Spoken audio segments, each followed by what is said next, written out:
on this wonderful night, we tell that story again and again. That story of the birth.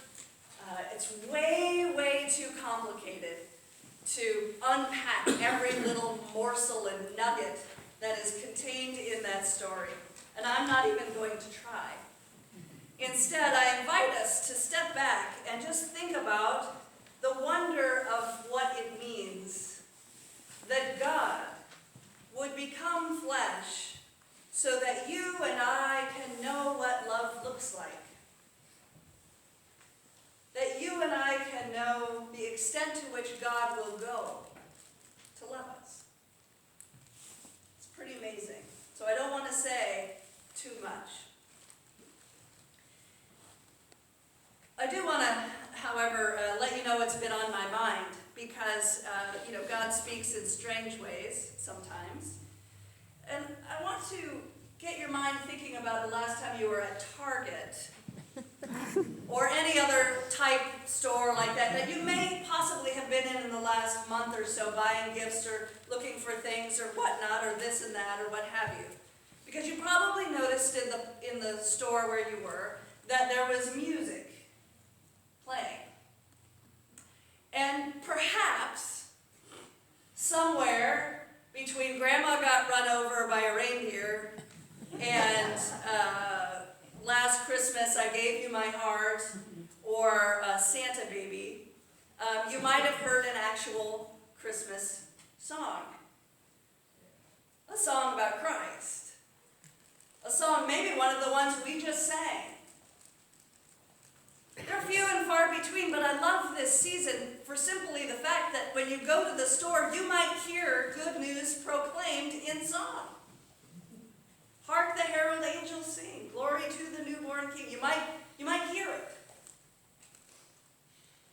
And I'm glad for that, because that might be the only time some folks ever hear about any of this. So I'm glad for that. But you know how it is when the 2x4 comes, the holy 2x4, as I've preached about. In other words, when God gives you a little moment of revelation, or you hear something for the first time, even though you've heard it all your life. So that happened to me here in the last few weeks.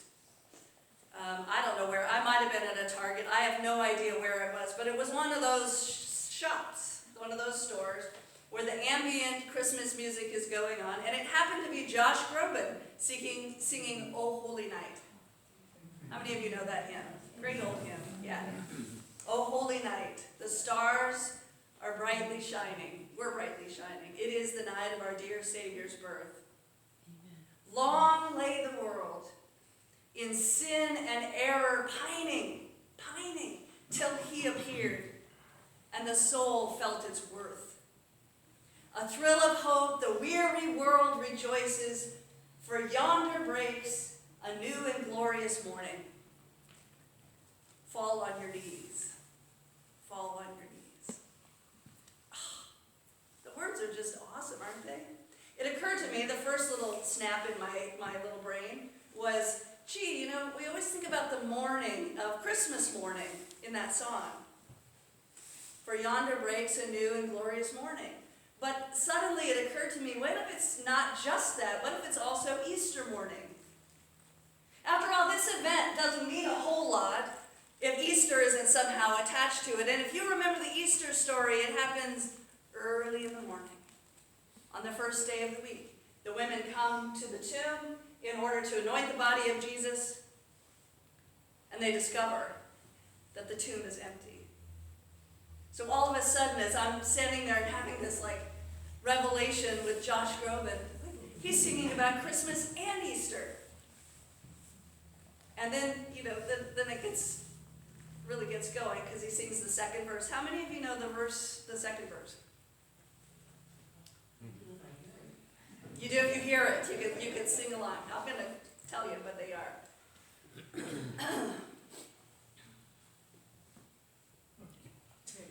Chains shall he break.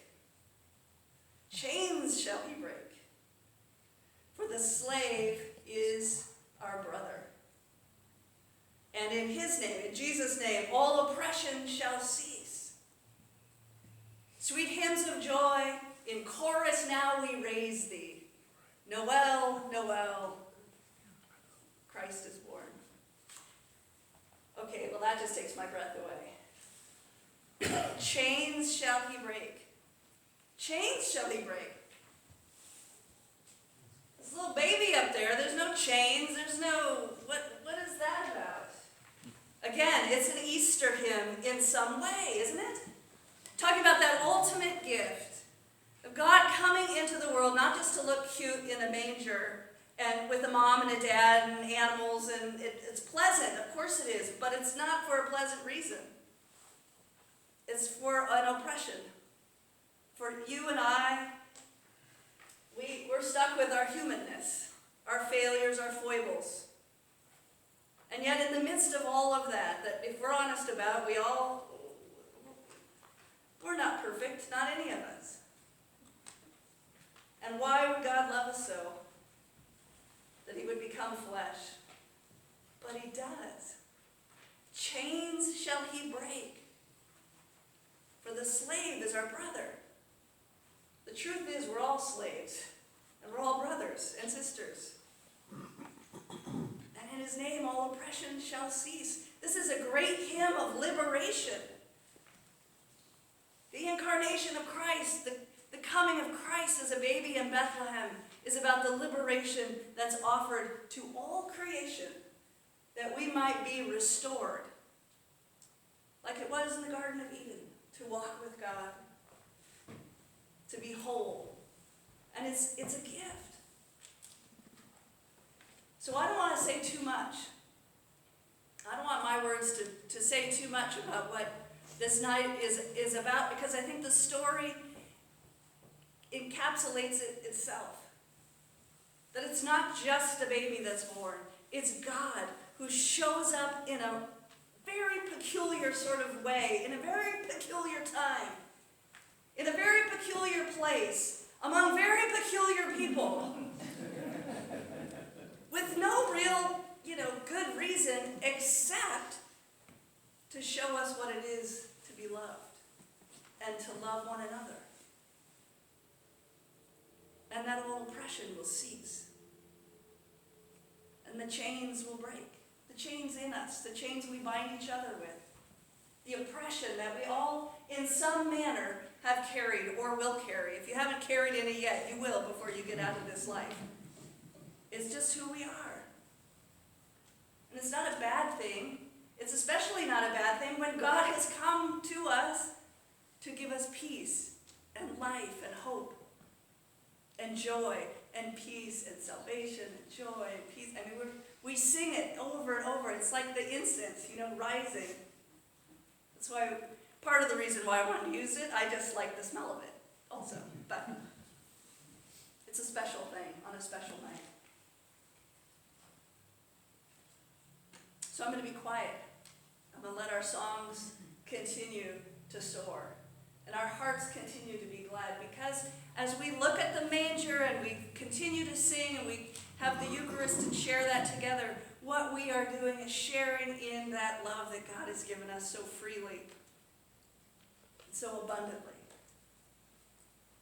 now and evermore.